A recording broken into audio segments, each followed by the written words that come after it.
Hey tout le monde, aujourd'hui on se retrouve dans une nouvelle vidéo qui sera un crash test pour faire des gommes soi-même, donc des gommes maison. J'ai vu cette vidéo sur YouTube et ça m'a beaucoup intriguée sur le fait que ça marche. Ça m'étonnerait fortement, mais je vous laisse quand même voir la vidéo, donc je vais vous montrer comment je l'ai réalisée. Et je vous mets quand même la vidéo de base en barre d'infos. J'ai décidé de le faire en forme de Pikachu pour faire quand même des variantes et que ce soit plus mignon, que ce ne soit pas quand même un copier-coller de sa vidéo. Donc je vous laisse tout de suite regarder ma vidéo.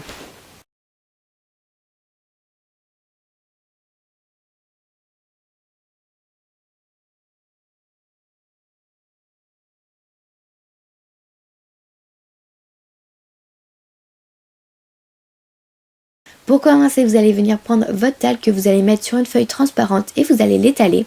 Vous rajoutez votre silicone, donc je lui ai pris du transparent. Je suis venue rajouter du talc par-dessus. Je mélange et je rajoute encore du talc. C'est très important qu'elle ne colle plus au doigt, donc il faut quand même mettre pas mal de talc. Donc voilà ce que ça vous donne. Maintenant je vais rajouter mes copeaux de gomme, donc c'est simplement de la gomme que j'ai râpée. Et donc je viens remélanger. Voilà ce que ça vous donne, donc ça fait quand même pas mal de grumeaux, mais ça ne se voit pas énormément à la fin. Donc ensuite je vais mettre ma peinture parce que Pikachu est jaune, donc bien évidemment je prends de la peinture jaune, il n'y a rien de plus logique et je viens mélanger. Voilà ce que ça vous donne, c'est important qu'elle ne colle plus du tout au doigt et qu'elle ne déteint surtout pas. Je vais prendre une boule que je vais mettre en cône et aplatir les coins pour former les jambes. Une fois que cela est fait, je vais rajouter 2 petits boudins à la fin pour faire mes pieds. C'est là qu'on voit la qualité de caméraman que j'ai. Ensuite, je vais faire mes bras. Pour cela, rien de plus simple. Je fais un boudin en colombin que j'aplatis. Puis, je fais des petits traits pour faire les bras. Et donc, voilà ce que ça vous donne. Je suis venue rajouter simplement une boule pour faire la tête.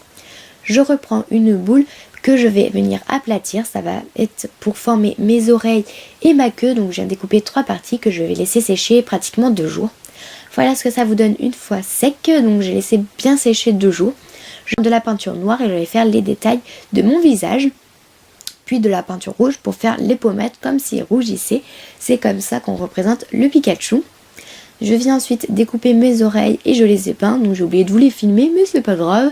Je fais pareil pour ma queue, mais cette fois avec du marron. Donc voilà ce que ça vous donne une fois assemblé. J'ai rajouté des petits points blancs pour les yeux. Donc j'ai simplement collé et ça tient très très bien. Donc ça fait vraiment très mignon, je trouve. Voilà, je trouve que ça fait quand même très mignon. Ça fait un très bel objet de déco. Mais le principal, c'est de savoir si ça gomme réellement.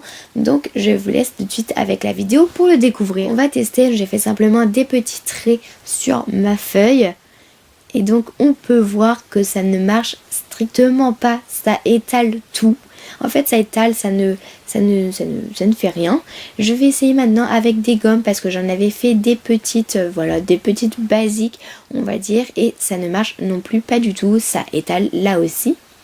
Et j'essaye avec une troisième, donc c'était un troisième essai, j'en ai fait 3, mais ça ne marche pas non plus, et là ça étale vraiment, et en plus ça casse un peu la gomme. Donc voilà, on peut conclure que ce crash test est un énorme échec. Je suis vraiment déçue parce que j'avais vraiment envie que ça marche, parce que c'est juste tellement mignon et ça aurait pu être tellement utile, mais ça ne marche strictement pas. Faut savoir, cette tête comme j'en ai presque mis le triple, donc je ne comprends pas pourquoi ça ne marche pas. Et donc voilà, j'ai fait 3 essais, j'ai recommencé 3 fois et ça ne marche toujours pas.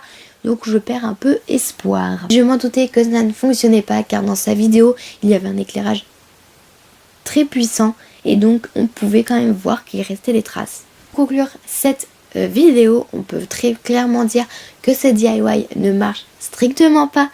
Voilà, c'est assez décevant, mais bon, c'est comme ça, je m'en doutais un peu et donc j'ai voulu tester pour vous, mais n'hésitez pas à le faire pour confirmer tout.